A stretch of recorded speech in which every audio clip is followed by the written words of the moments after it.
Well, hello there, how are you? And welcome to another video of just amazingness, I would hope. Anyway, enough. Here I am in my Clementine jumper. As you can see, this is the kind of person I am now.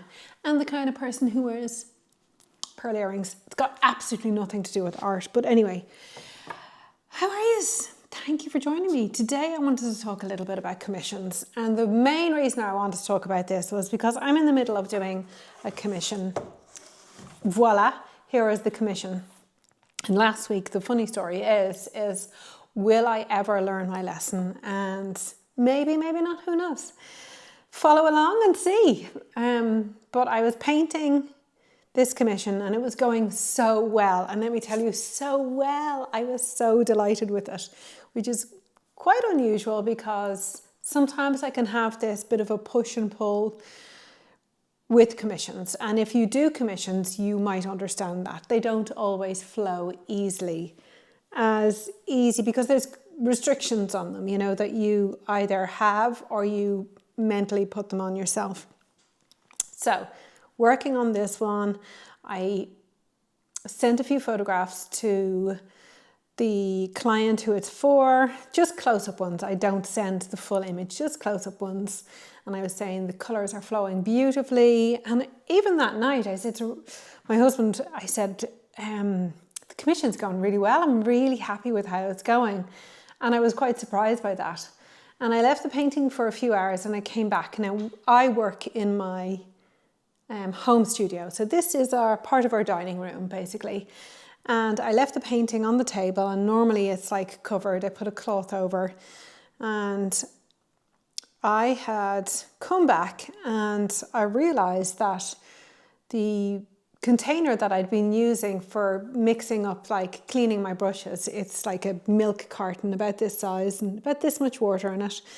And I realized it was on its side and the paintbrushes were kind of a bit askew and the covering for the table was really wet. There was no water left.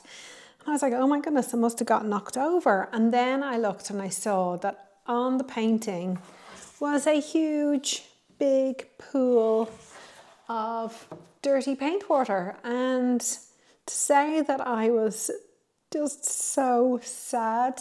I was kicking myself because it was my own fault.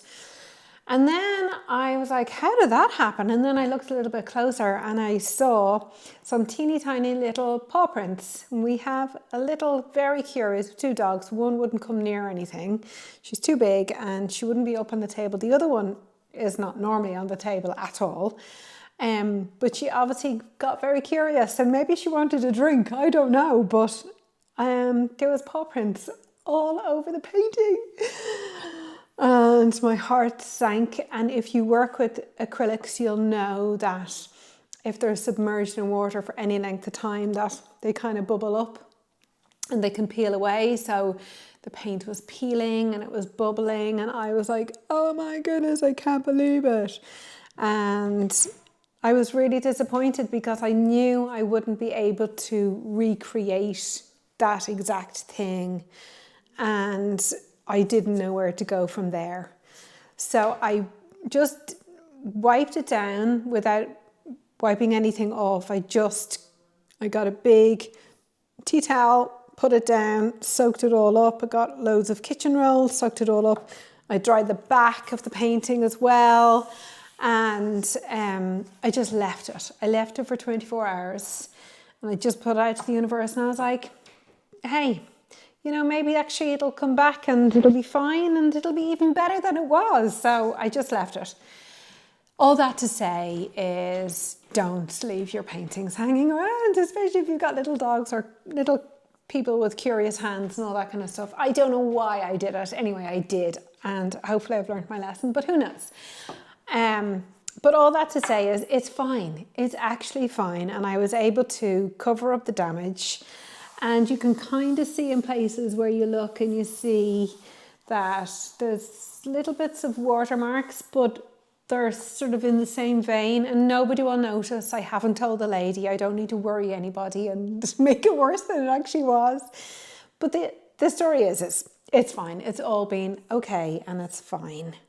But I thought, hey, let's talk about commissions. And yes, I do commissions, and sometimes they can be trickier than others, but I only open my books for commissions each year, and I only take on a certain amount of commissions every year because they can be fantastic to do in terms of lucrative, like in terms of having more regular income, but also they can just push you a little bit more.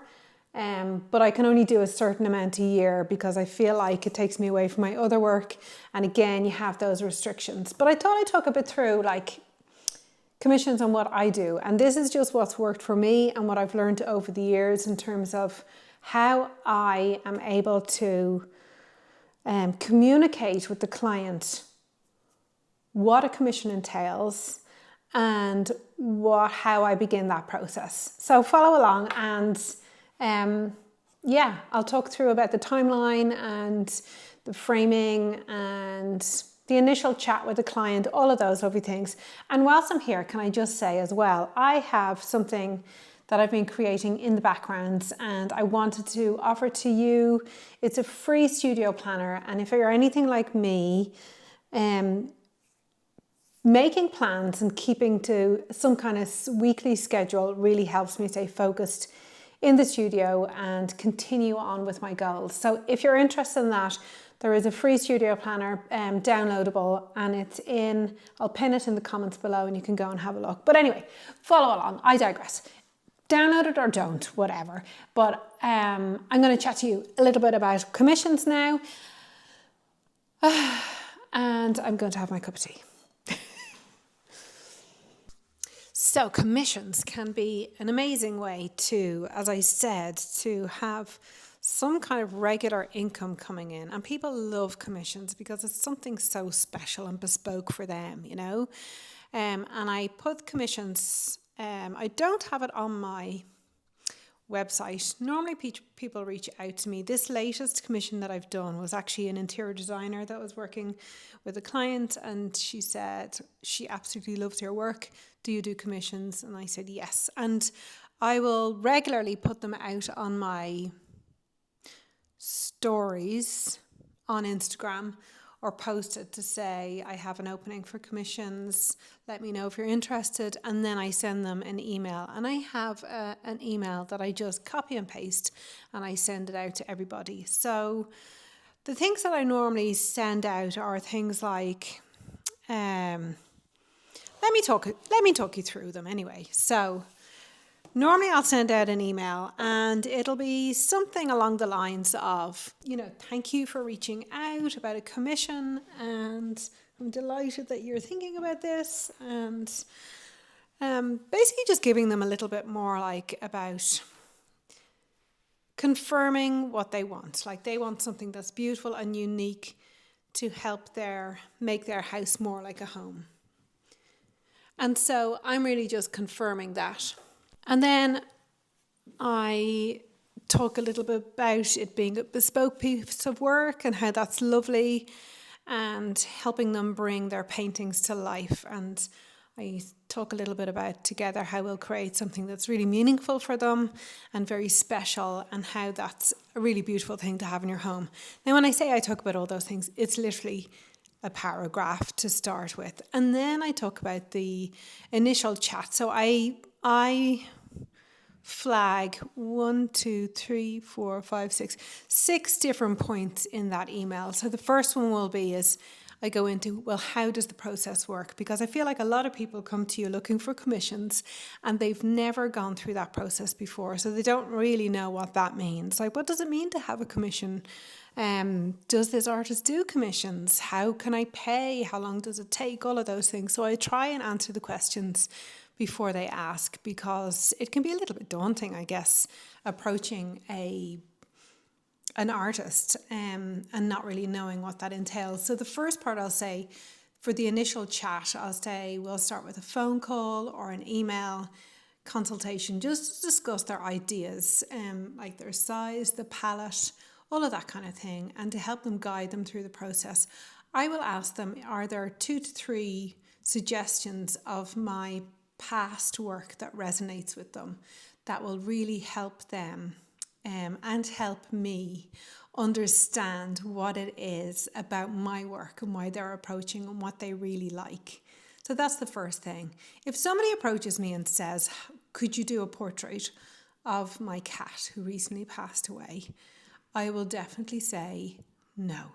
Sorry about your cat, but that's not my zone of genius, as they say. And I feel like it's asking, say, for instance, a musician who plays like traditional Irish music on a fiddle or a tin whistle and asking them to make a pop song or do classical music, but that's just not in their area. So no, if somebody comes to me and they say, there's a beach down the road that I absolutely love and our house just sits beside it, could you do that as a painting for us, please? I'll say, thank you so much, but that's not what I do.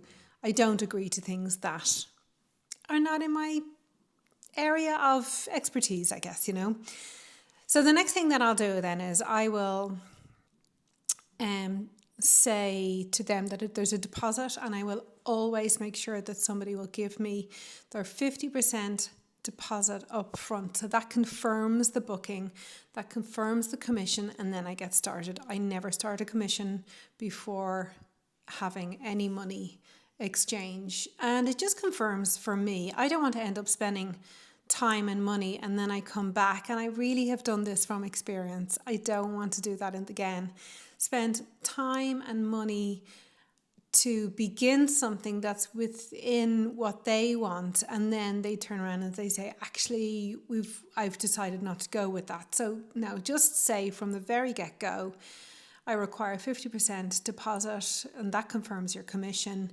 And then I go into the prices and what they start from. And my starting is kind of higher because I feel like if you're asking for something bespoke, you understand that that is quite a unique and special thing. So there's no shame for me to ask for that money. And I think most people that come to you understand that as well. So I say that to them from the very get-go. I do say if you have a specific space and size in mind, then I can give you a quote based on that. And say, for instance, this painting that I'm doing at the moment, the commission, that lady, so the interior designer contacted me and put me in touch with the client, and then she sent me some photographs of the work that they've just finished and the space that they wanted in, and they wanted it in their kitchen, and they wanted a very specific size of a painting. And based on that, then I was able to give her a quote, and she didn't bat an eyelid. There was no big deal about it. She just sent me I made her an invoice, she sent me the 50% deposit, and then I started on the process. So all very good, all very professional. The next thing I always include, and this is the third thing, is the framing is always included. And all of my paintings I get professionally framed. I don't make my own frames. It's not worth my time and effort in me saving 80 to 100 euros. And for the price point that my artwork is at, I would prefer them to be professionally framed, and I know that they look beautiful and contemporary, and it adds a real sense of luxury to that as well. And so I always say that professional framing is added, and that really complements the artwork. And it's also like an extra thing to say, well, that's in the price, so you will get it professionally framed, and they look beautiful when they're all framed up as well.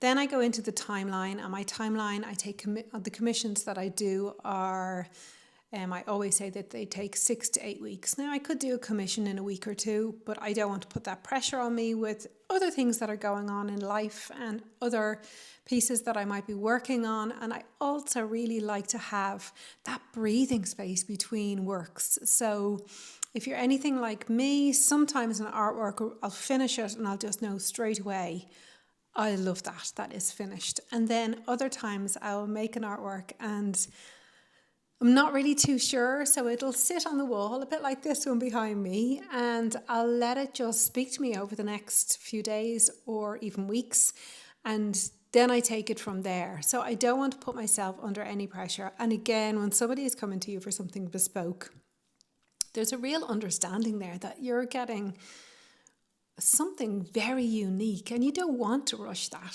So 6 to 8 weeks is my timeline. And updates, that's the fifth one. Updates, I will share progress along the way. Now, I have stopped sharing the full thing. I will share a section of a piece, and I might share like 3 or 4 and just say, this is how it's going at the moment. I'm loving the colours, but I do not ask them for their input, because again, I have learned from mistakes. And I remember I did a commission a few years ago, and it was for a sister, and there was a brother and sister, and the mum had approached me one of them had approached me to get me to do a commission, and they knew my style and they loved my style, and that was fine. I will only work on my style. And so that was fine. So I took the commission on, I started it. I sent them a few photographs just of close-ups.